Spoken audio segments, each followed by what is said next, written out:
Buenas noches, mi nombre es Víctor Alfonso Leal González, estudiante de Psicología, segundo semestre de la Universidad UDI.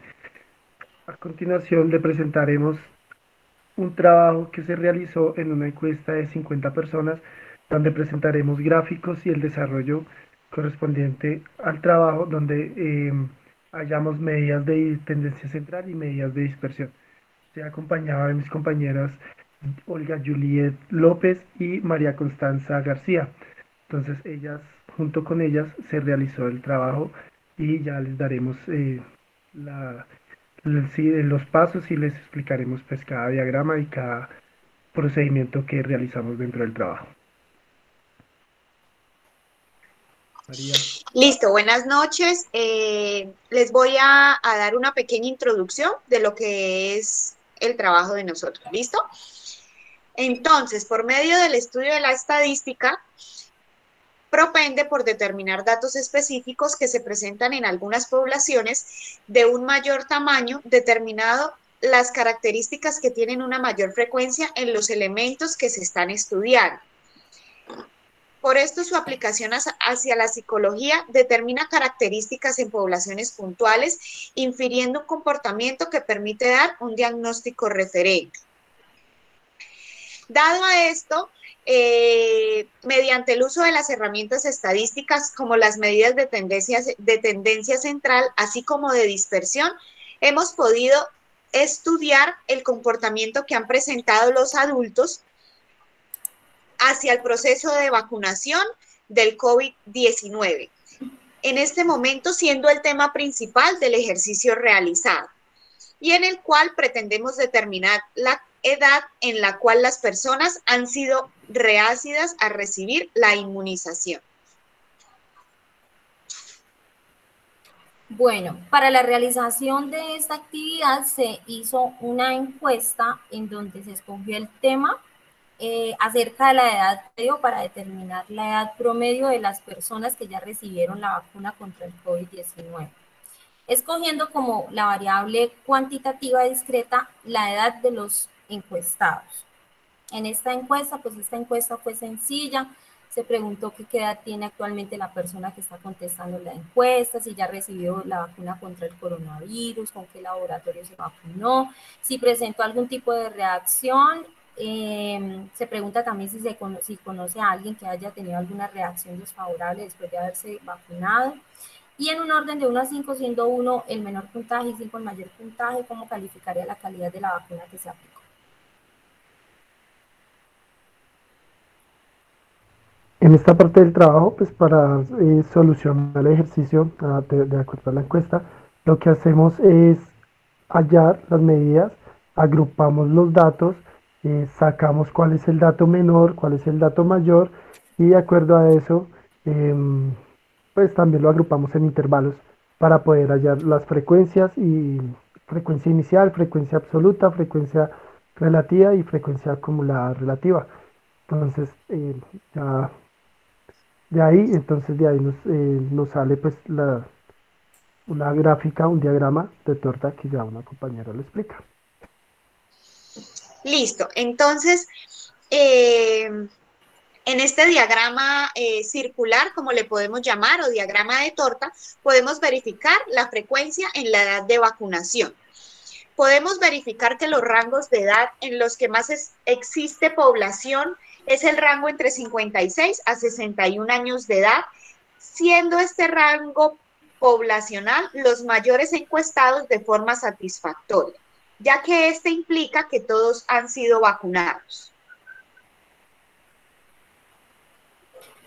Bueno, aquí están algunas fórmulas que se utilizaron para sacar los datos de la encuesta. Está la fórmula de la media. Para sacar la media se necesita sumar todas las X de los datos y dividirlo por N. Para calcular la mediana en datos agrupados utilizamos la fórmula que está ahí en la diapositiva. La mediana se saca el límite inferior, se le suma el número de datos dividido en 2, se le resta la frecuencia inferior menos 1 y eso se divide en la frecuencia inferior por la amplitud. Y tenemos la fórmula de la moda. Bueno, con estas fórmulas entonces sacamos el dato de la media, la mediana y la moda, y a través de estas fórmulas podemos concluir o podemos sacar los datos más relevantes, donde podemos darnos cuenta que a través del uso de medidas de tendencia central se puede establecer que el promedio de edad de las personas que más han recibido la vacuna contra el COVID se encuentran entre los 67 años, y nos da a entender que los 58 años es la edad que más se repite dentro de la encuesta aplicada.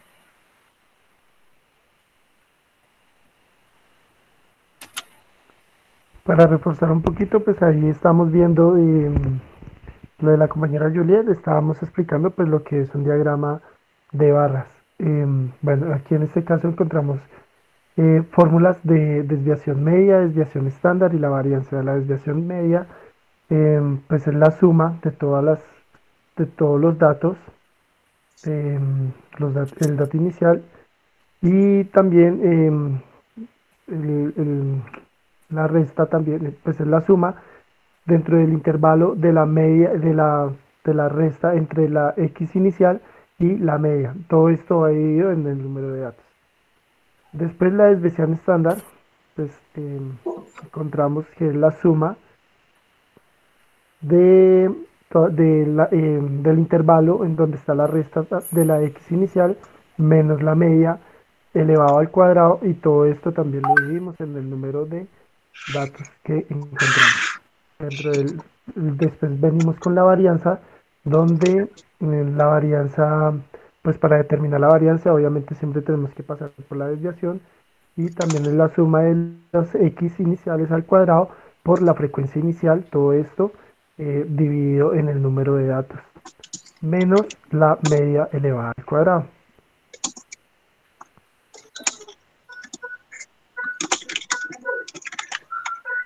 Aquí encontramos también otro diagrama de barras, donde nos muestra la desviación, la varianza y la desviación estándar, donde la desviación nos quiere decir qué tanto se desvían los datos, o qué tanto está el dato o los datos están desviados entre sí. Y la varianza es qué tan variables están los datos dentro dentro de la encuesta realizada.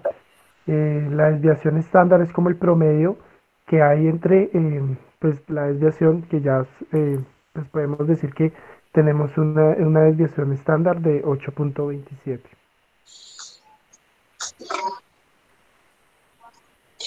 Listo, entonces podemos concluir que mediante el uso de las medidas estadísticas podemos determinar el comportamiento de los adultos hacia el proceso de vacunación contra el COVID-19, mostrando en esto el hallazgo de la edad más frecuente en el transcurso del mismo, así como las características más importantes de las edades encontradas. También podemos concluir que el uso de medidas estadísticas resulta de mucha importancia para los estudios psicológicos, debido a que sintetizan información relevante de poblaciones mayores, permitiendo la realización de investigaciones más detalladas y con menores márgenes de error, encontrando resultados verídicos que a su vez puedan servir de soporte para futuras exploraciones. Deducimos también que los estudios psicológicos necesitan de todas las ramas del conocimiento, ya que a través de ellas se pueden comprender mejor el comportamiento del ser humano y de las diversas situaciones por las que tiende a atravesar. Es por esto que la combinación y la aplicación de las mismas permite que el estudio de la ciencia psicológica pueda encontrar las respuestas a cada una de estas preguntas que surgen en cuanto al comportamiento que humano se refiere. Entonces les agradecemos por el tiempo que estuvieron pues pendientes con nosotros, y con esto damos por terminado y esperamos que les sea útil esta información.